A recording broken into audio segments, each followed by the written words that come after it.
Hello viewers, welcome to Madalika classes. तो आज हम स्टार्ट करेंगे चैप्टर 15 ऑफ क्लास 8 साइंस, जो है सम नेचुरल फिनोमेना।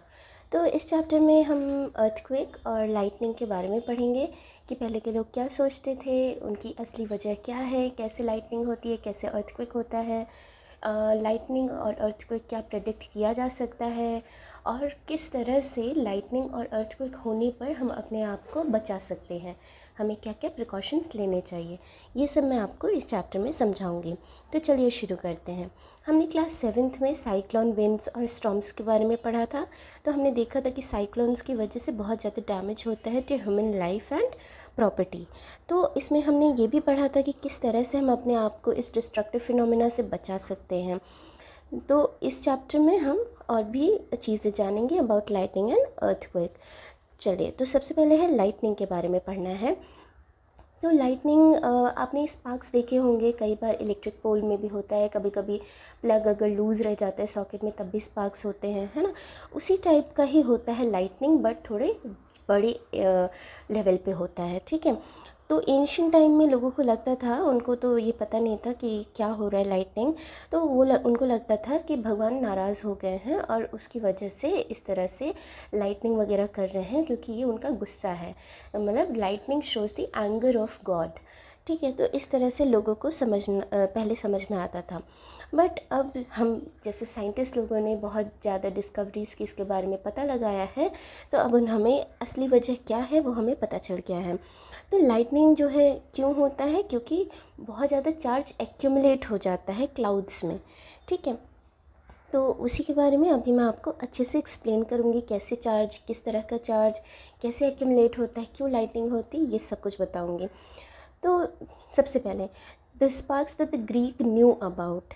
तो ग्रीक्स जो थे इन अर्ली 600 BC, उनको क्या पता था कि अम्बर होता है एक, वो मतलब काइंड ऑफ रेजिन होता है, जब उसको फर से रब करते हैं तो वो लाइट ऑब्जेक्ट्स को अपनी तरफ अट्रैक्ट करते हैं, जैसे कि हेयर वगैरह है ये सब।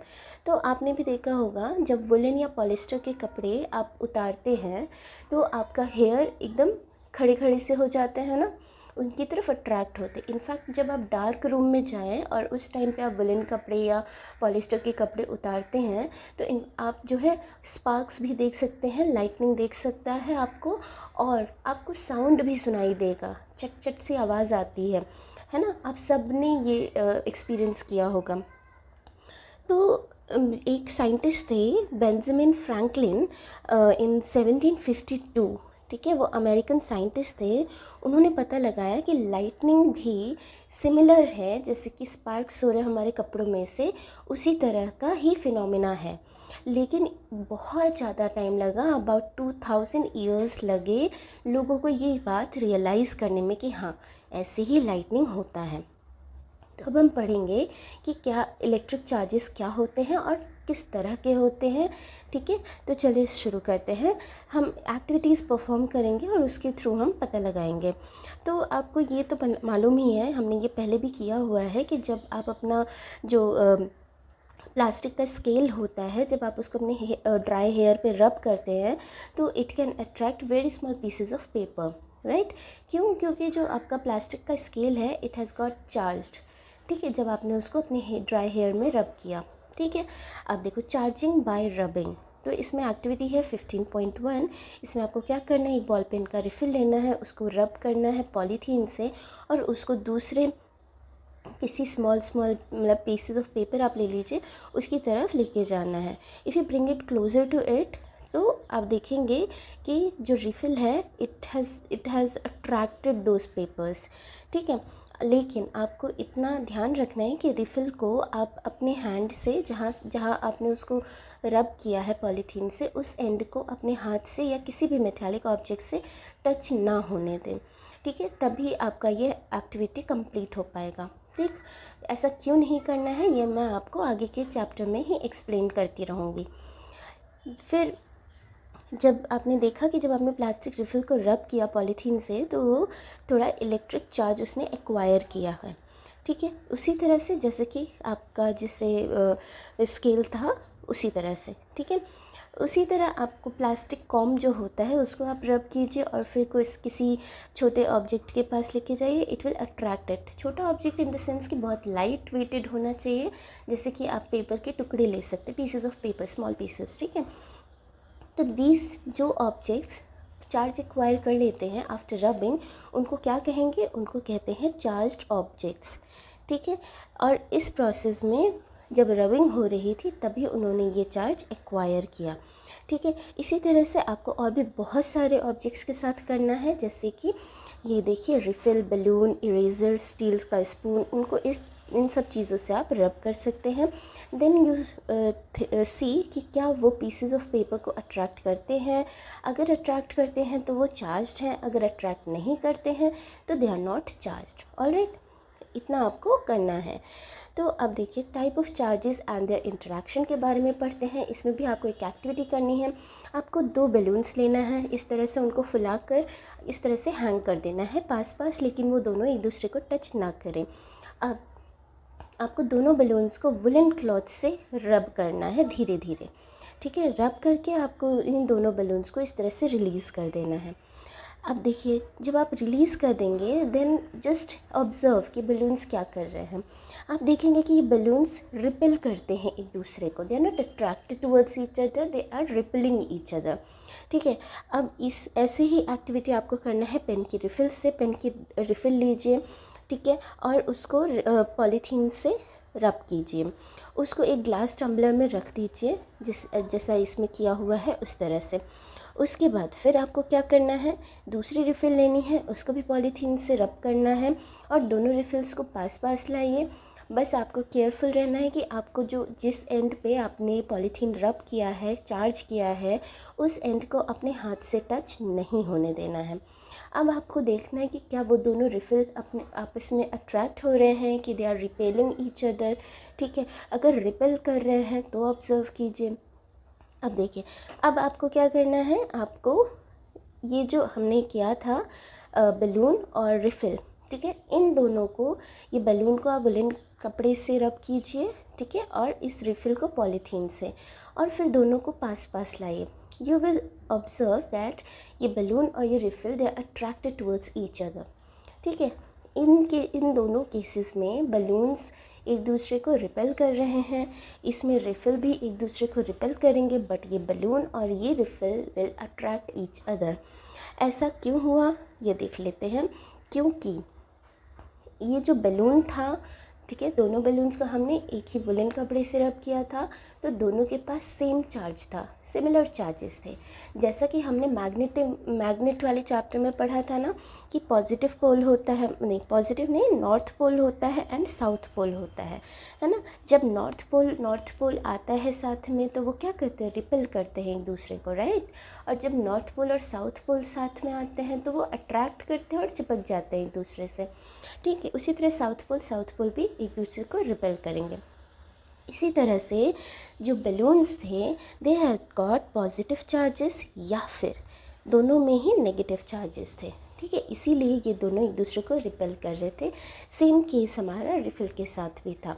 लेकिन क्या हुआ कि जब अट्रैक्ट कर रहे हैं इसका मतलब है कि बलून के पास या तो पॉजिटिव या नेगेटिव चार्ज था, और जो हमारा रिफ़िल है उसके पास उसका उल्टा चार्ज था। मतलब अगर ये पॉजिटिवली चार्ज है बलून तो रिफ़िल वॉज नेगेटिवली चार्ज, अगर बलून नेगेटिव चार्ज है तो जो रिफ़िल है वो पॉजिटिव चार्ज था, तभी वो एक दूसरे को अट्रैक्ट कर रहे हैं, ठीक है। देखिए यहाँ पे भी यही लिखा है, a charged balloon repelled a charged balloon, a charged refill repelled a charged refill, but a charged balloon attracted a charged refill. ये यही इंडिकेट करता है कि 2 टाइप के चार्जेस होते हैं। सेम चार्जेस रिपेल करेंगे, डिफरेंट चार्जेस अट्रैक्ट करेंगे, ठीक है। It is a convention to call the charge acquired by a glass rod when it is rubbed with silk as positive, ठीक है, उसको हमने कंसीडर कर लिया है कि जब भी कोई ग्लास रॉड को हम सिल्क से रब करते हैं तो उसके पास पॉजिटिव चार्जेस जाते हैं, तो other kind of charge will be negative charge. ठीक है, तो इस ऑब्जर्वेशन से हमें पता चला है कि अगर ग्लास रॉड पॉजिटिवली चार्ज्ड है तो हम कोई भी और चीज़ लेकर आएंगे, उसको अगर हम चार्ज करके कोई भी चीज़ और लेकर आएंगे और वो अगर रिपेल कर रहे हैं, इसका मतलब वो भी पॉजिटिवली चार्ज, अगर अट्रैक्ट कर रहे हैं तो वो नेगेटिवली चार्ज। आई होप आपको ये समझ में आ रहा होगा। जैसा हमने मैग्नेट में पढ़ा था ना, नॉर्थ पोल साउथ पोल ये दोनों एक दूसरे को रिपेल करेंगे, उसी तरह positive positive negative negative repel करेंगे, लेकिन नॉर्थ पोल और साउथ पोल अट्रैक्ट करते हैं सिमिलरली, प्लस पॉजिटिवली चार्ज्ड और नेगेटिवली चार्ज्ड बॉडी एक दूसरे को अट्रैक्ट करेंगे। ठीक है, नाउ जो इलेक्ट्रिकल चार्जेस हैं ये इसी तरह से जनरेट होते हैं और रबिंग की वजह से ही जनरेट हुए, लेकिन वो स्टैटिक हैं। ठीक है, वो मूव नहीं कर रहे हैं, अगर वो मूव करने लगेंगे तो वो इलेक्ट्रिक करंट बन जाएगा। ठीक है, यू हैव रेड दैट कि इलेक्ट्रिक करंट आपने क्लास 6 में पढ़ा था ना, तो करंट में क्या था कि जो सर्किट होता है, यहाँ पे सेल लगा है, यहाँ पे बल्ब लगा है, ठीक है, इस तरह से बल्ब है, देन यहाँ पे एक की है ना। तो इस तरह से जो आपने पढ़ा था कि अगर सर्किट कंप्लीट है तभी इलेक्ट्रिसिटी फ़्लो होती है, तो वो क्या है, वो चार्जेस ही हैं, चार्जेस आर फ्लोइंग। इसीलिए ये कनेक्टेड होने बहुत ज़रूरी है, अगर कहीं से भी कनेक्शन लूज़ है तो चार्ज फ्लो नहीं होगा, तो इलेक्ट्रिसिटी रन नहीं होगी। ठीक है, देखिए यहाँ पे भी वही लिखा है, when charges move they constitute electric current. The current in a circuit which makes bulb glow or the current that makes a wire hot is nothing but motion of charges. वो charges ही move कर रहे हैं। ठीक है, अब देखो transfer of charge में हम पढ़ते हैं, इस पहले एक एक्टिविटी है 15.4, इसको करते हैं। आपको क्या करना है, एक जैम की बॉटल लेनी है, ठीक है, और एक कार्डबोर्ड लेना है जो कि जैम की बॉटल का जो माउथ है उससे बड़ा होना चाहिए, उसमें आपको एक पतला सा होल करना है ताकि पेपर क्लिप इसके अंदर चली जाए। इस पेपर क्लिप पे आपको दो एल्यूमिनियम पेपर के पीसेस लगाने हैं, छोटे छोटे 4 × 1 सेंटीमीटर ईच। ठीक है, एल्यूमिनियम फॉयल जो होता है उसी का। अब आपको क्या करना है, आपको कोई भी एक जो, जैसे मान लीजिए इसमें हमने रिफ़िल का किया है, आपने रिफ़िल को रब करना है पॉलीथीन से और फिर उसका जो रब्ड एंड है, चार्ज्ड एंड है, उसको आपको टच कराना है इस पेपर क्लिप से। ठीक है, अब आप देखेंगे कि जब ये पेपर क्लिप से टच हुआ तो एल्युमिनियम फॉयल के जो दो पीसेस आपने लटकाए हैं उसको आप ध्यान से देखिए कि उनमें क्या चेंज होता है, क्या वो एक दूसरे को रिपेल कर रहे हैं या एक दूसरे की तरफ अट्रैक्ट हो रहे हैं। ठीक है, तो इसी तरह से आप रिफ़िल का कीजिए, कुछ और भी जैसे आप प्लास्टिक स्केल भी ले सकते हैं, उससे करके देखिए। हर केस में आप देखेंगे कि जो एल्युमिनियम फॉयल के स्ट्रिप्स हैं they are repelling each other. क्यों हुआ ऐसा, क्योंकि जब ये पेपर क्लिप से चार्ज बॉडी टच हुई तो चार्ज जो है ना ट्रांसफ़र हो गया इसमें। ठीक है, और इससे ट्रांसफ़र हुआ एल्युमिनियम फॉयल स्ट्रिप्स में। अब एक ही चार्ज है ना, जैसे अगर ये रिफ़िल है पॉजिटिवली चार्ज तो पॉजिटिव चार्ज ही तो ट्रांसफ़र करेगा, अगर दोनों, और फिर वो चार्ज ट्रांसफ़र होगा किस में, एल्युमिनियम फॉइल्स में। क्यों, क्योंकि मेटल है, metal are good conductor of electricity, है ना, तो ये अच्छे कंडक्टर्स हैं, तो इनमें चार्ज बहुत जल्दी ट्रांसफ़र हो जाएगा और फिर एक ही चार्ज है तो similar charges will repel each other.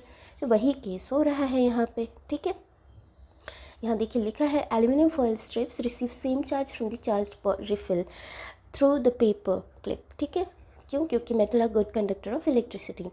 Strips में सिमिलर चार्जेस है इसीलिए वो रिपेल करेंगे और वो वाइड ओपन हो जाएगा। Such a device which can be used to test whether an object is carrying charge or not, this type of device is known as electroscope। ठीक है, क्या कहते हैं उसको, इलेक्ट्रोस्कोप।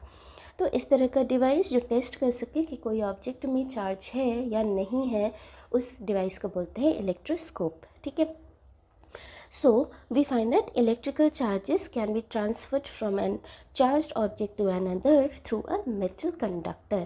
तो हम मेटल कंडक्टर के थ्रू कोई भी इलेक्ट्रिक चार्ज को ट्रांसफ़र करवा सकते हैं। आगे बात समझ में आपको, चलो नाउ अब क्या करना है आपको, अब मैं आपको बताती हूँ क्यों आपको अपने हैंड से चार्ज्ड एंड को टच नहीं कराना है। इसलिए क्योंकि आपके हैंड में अगर वो टच हो जाएगा चार्ज्ड एंड रिफिल का या प्लास्टिक स्केल का या बलून्स का, ठीक है, तो आपके हाथ में वो इलेक्ट्रिक चार्ज ट्रांसफ़र हो जाएगा, ठीक है। इसीलिए आपको टच नहीं करना है। देखिए क्या है, the reason is that the foil strip lose charge to the earth through your body. We say that foil strips are discharge. जब उसके अंदर चार्ज नहीं है तो वो डिस्चार्ज हो गया, है ना। जैसे आपका मोबाइल है, आप उसको चार्ज पे लगाते हैं, वो चार्ज हो जाता है, बैटरी उसकी फुली चार्ज हो जाती है। उसके बाद जब उसमें चार्ज ख़त्म हो जाता है तो उसको क्या बोलते हैं, डिस्चार्ज हो गया। उसी तरह से जब इसमें चार्ज बॉडी में चार्ज नहीं है, ठीक है, वो ट्रांसफ़र हो गया तो फिर वो बॉडी डिस्चार्ज हो गई। तो इसी को बोलते हैं डिस्चार्ज्ड फॉयल स्ट्रिप, ठीक है। जो प्रोसेस है transferring of charge from charged body to the earth is known as earthing. क्या बोलते हैं, अर्थिंग, ठीक है। अर्थिंग बिल्डिंग्स में प्रोवाइडेड होता है to protect us from electrical shock due to any leakage of electrical current, ठीक है। ये हम बिल्डिंग्स में रहते हैं। किस तरह से रहते हैं वो मैं आपको इसी चैप्टर में दिखाऊंगी। इतना अगर आपको अच्छे से क्लियर हो गया है तो अब आप स्टोरी ऑफ लाइटनिंग को अच्छे से समझ पाएंगे। तब अब देखिए क्या होता है कि हमने क्लास 7th में पढ़ा कि जो थंडरस्टॉर्म कैसे डेवलप होता है, ये हमने पढ़ा हुआ है। हमने ये देखा कि जो वाटर ड्रॉपलेट्स हैं वो नीचे की तरफ आते हैं और जो करंट एयर करंट्स हैं वो ऊपर की तरफ जा रहे हैं।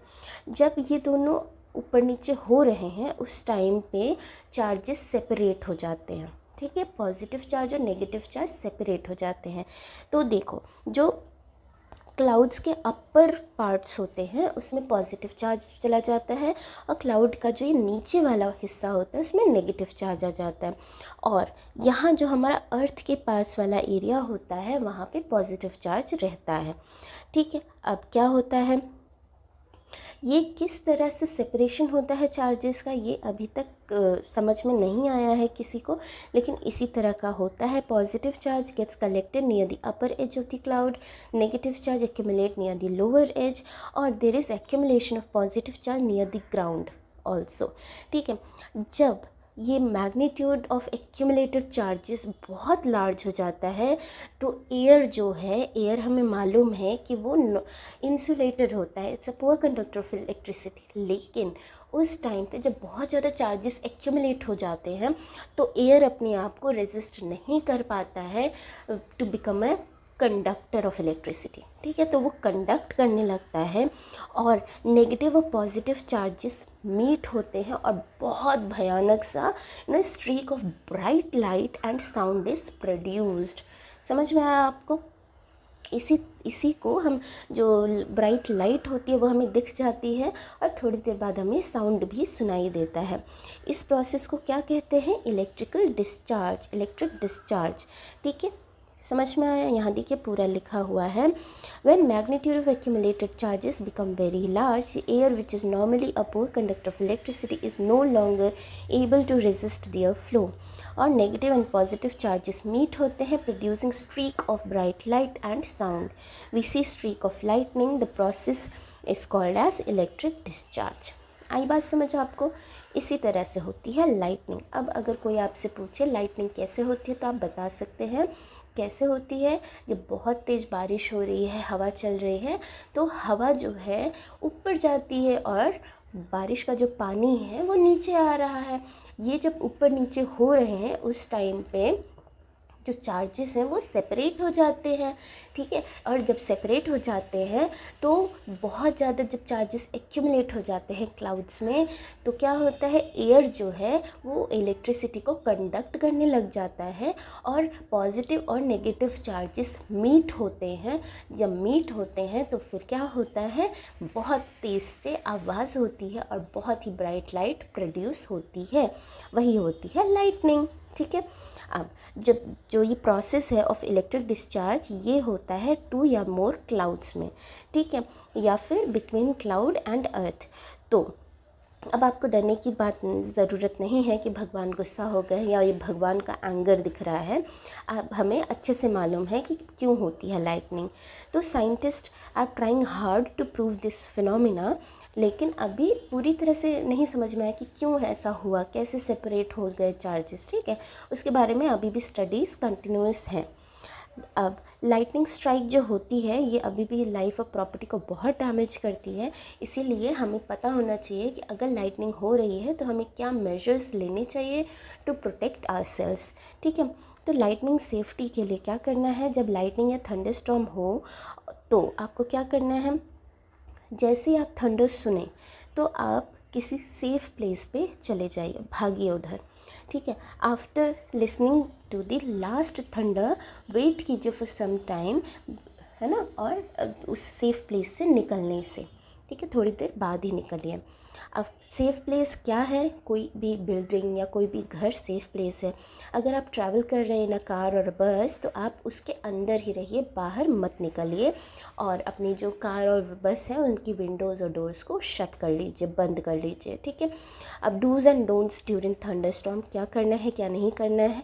अगर आप बाहर हैं, ओपन व्हीकल पे हैं, जैसे कि motor bike, tractor, construction machinery, open cars, तो ये सेफ़ नहीं होते हैं। अगर आप किसी ओपन फील्ड में हैं तो आपको टॉल ट्रीज़ या किसी पार्क वार्क में या एलिवेटेड प्लेस पे है, ये सब सेफ़ नहीं होते हैं।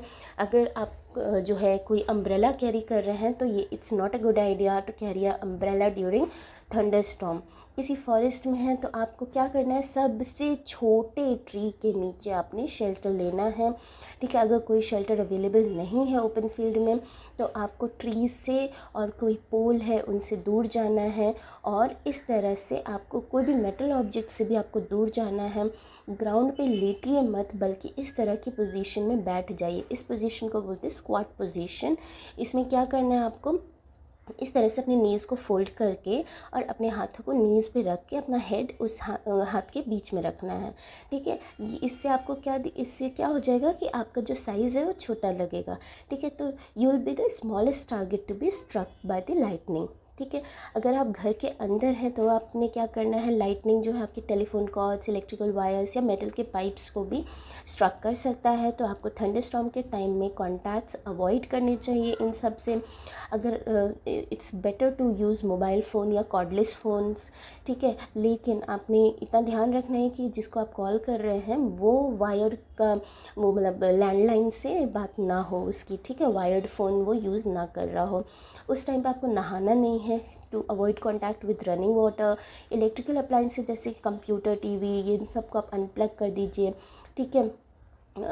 वैसे जो बल्ब वगैरह जलते रहते हैं उनसे आपको कोई हार्म नहीं होता है, लेकिन इन सब चीज़ों को आपको अवॉइड करना है। अब देखिए लाइटनिंग कंडक्टर क्या है। लाइटनिंग कंडक्टर एक डिवाइस होता है which is use to protect buildings from effect of lightning. जो मैंने आपको बताया था ना, अर्थिंग, ठीक है, अर्थिंग बताया था, तो वही होता है।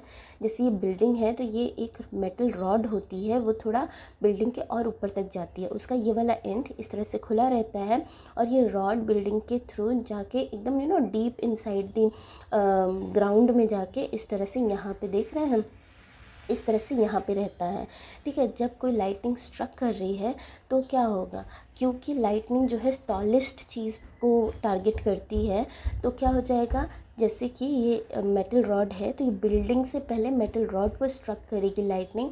मेटल रॉड मेटल कंडक्टर होता है इलेक्ट्रिसिटी का, तो वो सारा का सारा चार्ज जो है अर्थ में डिस्चार्ज कर देगा, ठीक है। तो हमारे बिल्डिंग और बिल्डिंग में रहने वाले लोग सेफ रहेंगे।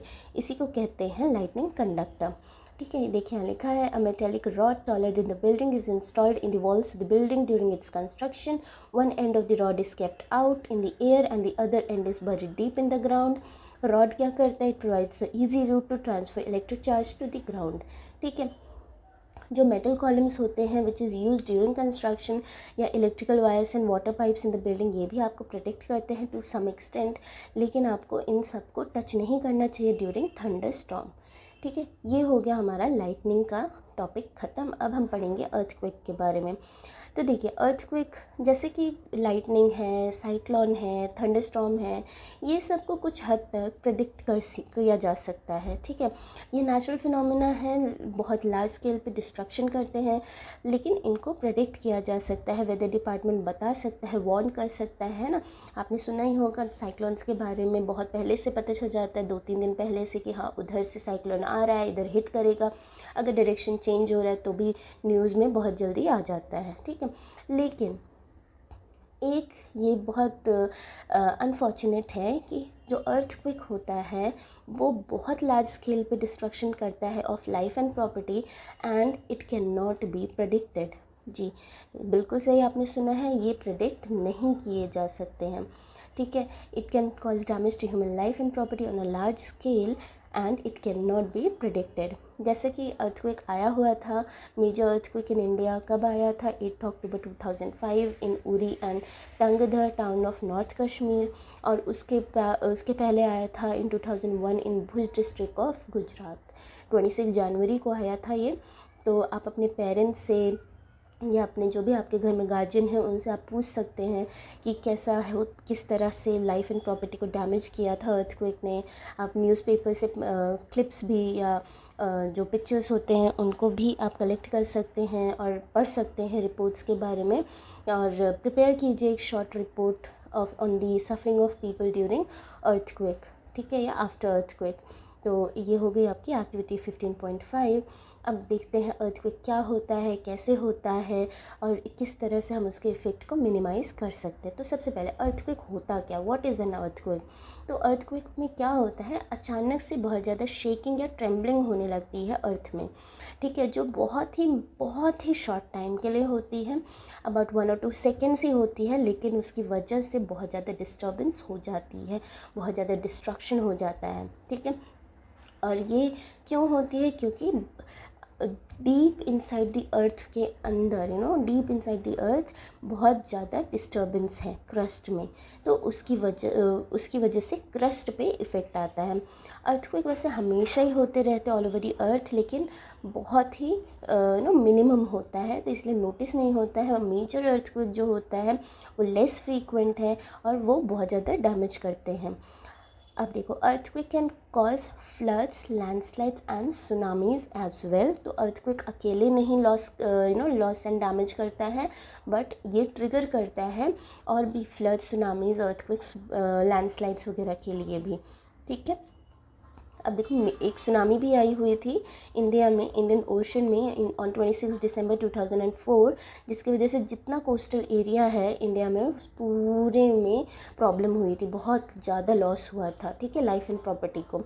अब एक्टिविटी 15.6, इसमें आपको क्या करना है, आपने आउटलाइन लेना है वर्ल्ड मैप का और देखना है उसमें eastern coast and Andaman and Nicobar island in India, उसको मार्क कीजिए, और भी कंट्रीज़ को आप मार्क कर सकते हैं around Indian ocean which could have suffered damage due to tsunami, और कलेक्ट कीजिए about the tsunami that occurred in India from your parents or guardians in your family or in the neighborhood, ठीक है। अब हम पढ़ते हैं क्या cause करता है अर्थक्वेक।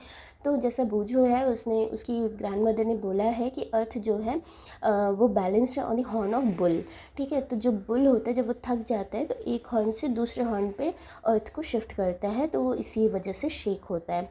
बट ये कहानी है, लोगों को जब नहीं पता होता है सही रीज़न तो फिर वो मिथिकल स्टोरीज़ बनाने लग जाते हैं। तो उसी तरह से बूजो की ग्रैंड मदर ने भी बोला, इसी तरह की स्टोरीज़ हमारे इंडिया में या other part of the world में बहुत ज़्यादा फेमस हैं।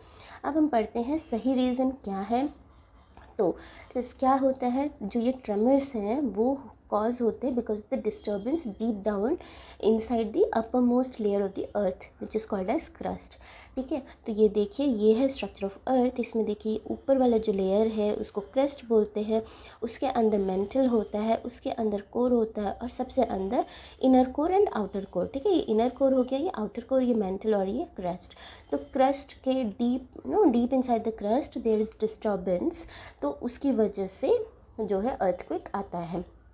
अब देखो जो हमारा अर्थ का क्रस्ट है ना, ठीक है, वो फ्रैगमेंटेड है, समझ रहे हो, वो एक पीस नहीं है, वो फ्रैगमेंटेड है, और ये जो फ्रैगमेंट्स हैं इनको प्लेट्स बोलते हैं, और ये जो प्लेट्स हैं वो कंटिन्यूसली मूव कर रहे हैं, समझ रहे हो आप, जो जैसे ये दिखाया हुआ है ना, ठीक है। ये देखो, एक ये प्लेट है, देन ये प्लेट है, ये प्लेट है, ये छोटू सा प्लेट है, ये वाले एक प्लेट है, ये प्लेट है, ठीक है।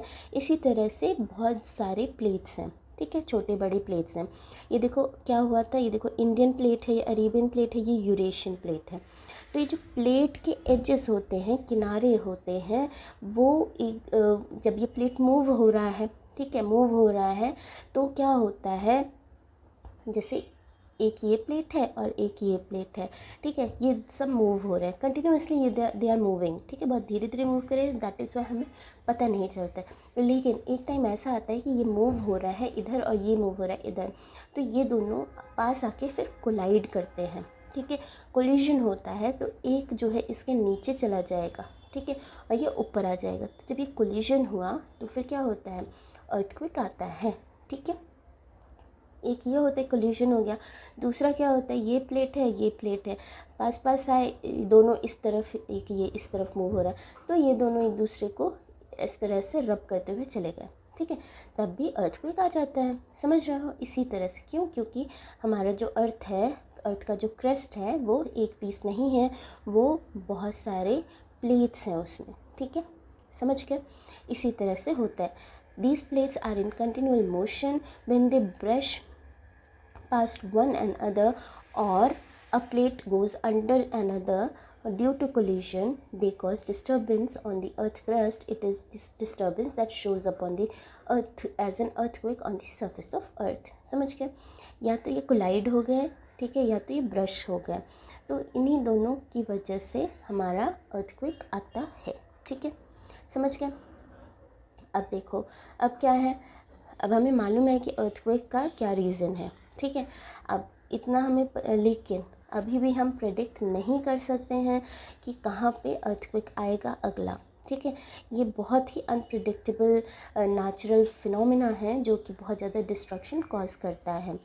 Tremors on earth can also be caused जब वॉल्केनो इरप्ट हो, या कोई मीटियोर हिट करता है हमारे अर्थ को, या कोई अंडरग्राउंड न्यूक्लियर एक्सप्लोजन हो रहा है, ठीक है, उस टाइम पे भी ये अर्थक्वेक आ सकता है। लेकिन जो ज़्यादातर अर्थक्वेक्स होते हैं वो मूवमेंट ऑफ अर्थ के प्लेट की वजह से ही होता है। वो कॉज होता है क्यों? मूवमेंट ऑफ प्लेट्स की वजह से।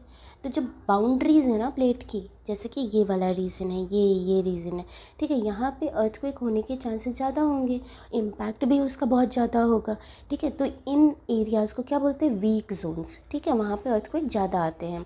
तो ये वीक जोन्स को सेस्मिक जोन या फिर फॉल्ट जोन भी कहा जाता है। इंडिया में सेस्मिक या फॉल्ट जोन कौन से एरियाज़ में है? कश्मीर में, वेस्टर्न एंड सेंट्रल हिमालयाज़ में, whole of north east and run of Kutch, Rajasthan and Indo Gangetic plain में। तो ये जो एरियाज़ हैं, कुछ एरियाज जो साउथ इंडिया भी हैं वो भी सेस्मिक जोन में आते हैं, ठीक है। तो ये हो गया हमारा सेस्मिक जोन के बारे में। अब देखो, अर्थक्वेक का जो पावर है, इम्पैक्ट है, मैग्नीट्यूड है, वो किस पे हम मेजर करेंगे? वो मेजर करते हैं एक स्केल पे, उसको बोलते हैं रिक्टर स्केल। क्या बोलते हैं? रिक्टर स्केल, ठीक है। तो ज़्यादातर जो अर्थक्वेक होते हैं ऑफ मैग्नीट्यूड हायर देन 7, वो बहुत ही ज़्यादा डिस्ट्रक्टिव होते हैं। और जो भुज में और जो कश्मीर में अर्थक्वेक्स आए थे उनका मैग्नीट्यूड था अराउंड, मतलब ग्रेटर देन 7.5, ठीक है। तो आप सोच सकते हैं कि कितना ज़्यादा इम्पैक्टफुल अर्थक्वेक था, डिस्ट्रक्टिव था।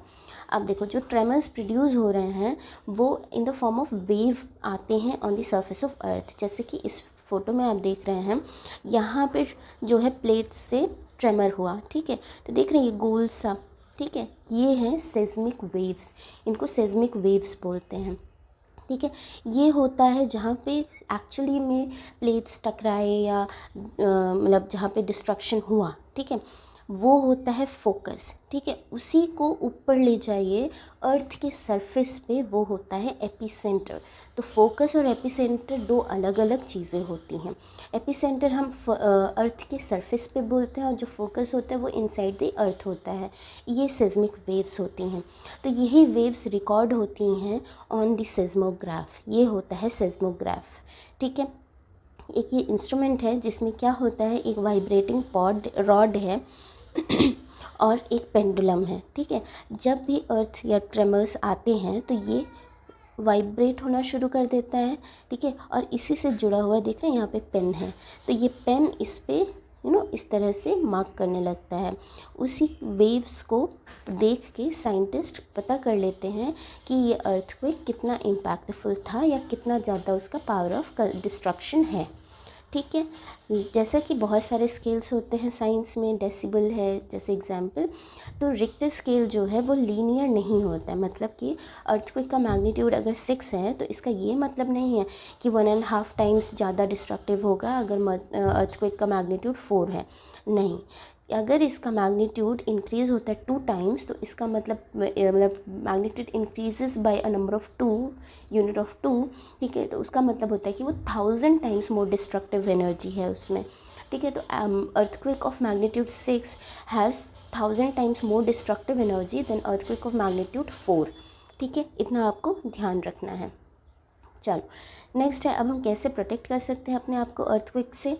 तो पहले तो हमने ये पढ़ा हुआ है कि अर्थक्वेक प्रेडिक्टेबल नहीं है, तो हमें इसके बारे में अच्छे से नॉलेज होनी चाहिए कि हम अपने आप को कैसे बचा सकते हैं। तो जो लोग सेस्मिक जोन में रह रहे हैं उनको तो बहुत ही ज़्यादा प्रिपेयर्ड रहना चाहिए। फ़र्स्ट ऑफ ऑल जो बिल्डिंग्स हैं इन जोन्स में वो इस तरह से डिज़ाइन किए जाने चाहिए कि वो मेजर ट्रेमर्स को विदस्टैंड कर लें, वो गिरे ना, कोलैप्स ना हो।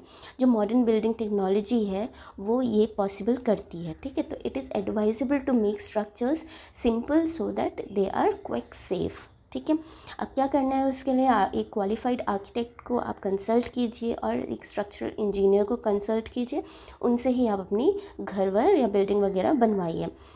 जो हाईली सेस्मिक एरियाज़ होते हैं वहाँ पे मड और टिम्बर को ज़्यादा यूज़ करना चाहिए instead of heavy construction material. और रूफ़ को आप लाइट रखिए, इन केस ट्रेमर आता है और रूफ़ गिर जाता है तो कम से कम डैमेज हो। ठीक है, इट इज़ बेटर कि अगर कबर्ड्स जो हैं और शेल्फ्स जो हैं वो फिक्स्ड रहें वॉल में, सो दैट वो फॉल ना हो। ठीक है, अगर फॉल हो जाएंगे तो किसी इंसान पे गिर जाएंगे तो वो तो ऐसी बहुत ज़्यादा इंजरी हो जाएगी उसको। जब कोई भी जो आप चीज़ें वॉल्स पे आप हैंग कर रहे हैं उनको इस तरह से हैंग कीजिए कि वो डायरेक्ट इंसान पे ना गिरे, जैसे कि क्लॉक है, फ़ोटो फ्रेम है, वाटर हीटर्स हैं, ये सब। ठीक है, वैसे कुछ बिल्डिंग्स जो होती हैं वो फायर भी कैच कर लेती हैं, तो इट इज़ एडवाइजेबल कि जो यहाँ सब पे बिल्डिंग्स होती हैं सेस्मिक जोन में तो वहाँ पे फायर फाइटिंग इक्विपमेंट्स भी होने चाहिए। The central building research institute Roorkee में डेवलप हुआ है क्विक रेजिस्टेंट हाउस। ठीक है, तो अब देखो क्या है, ये तो हो गया बिल्डिंग का। अब अगर अर्थक्वेक आता है तो आप क्या क्या कर सकते हैं। अगर आप घर में हैं तो take shelter under a table and stay there till the shaking stops. ठीक है, आपको लंबे भारी चीज़ों से दूर रहना चाहिए ताकि वो आपके ऊपर ना गिरें। ठीक है, अगर आप बेड पे हैं तो अपने हेड को पिलो से कवर कर लीजिए ताकि आप अपने हेड को प्रोटेक्ट कर सकें। अगर आप घर से बाहर हैं तो आपको क्या करना है, आपको एक क्लियर स्पॉट ढूंढना है जो कि बिल्डिंग से, ट्रीज से, ओवरहेड पावर लाइन से दूर हो। ठीक है, ड्रॉप टू द ग्राउंड। ठीक है, अगर आप कार में या बस में ट्रैवल कर रहे हैं तो अपने ड्राइवर को बोलिए धीरे धीरे चलाते हुए क्लियर स्पॉट पे लेके जाए और कार या बस से बाहर मत निकलिए टिल द ट्रेमर स्टॉप। ठीक है, तो इस तरह से आप अपने आप को अर्थक्वेक से सुरक्षित रख सकते हैं। तो ये हो गया, इस तरह से हो गया ये चैप्टर ख़त्म और हमने ये सारे कीवर्ड्स देख लिए हैं। आप ये व्हाट यू हैव लर्नड ये आप प्लीज़ एक बार रीड कर लीजिएगा। तो अगर आपको ये चैप्टर समझ में आया, मेरा वीडियो पसंद आया तो प्लीज़ लाइक कीजिए, अपने फ्रेंड्स के साथ शेयर कीजिए। और कोई डाउट है, कुछ समझ ना आया हो तो please write in the comment section below. और please please please subscribe to my channel. Thank you.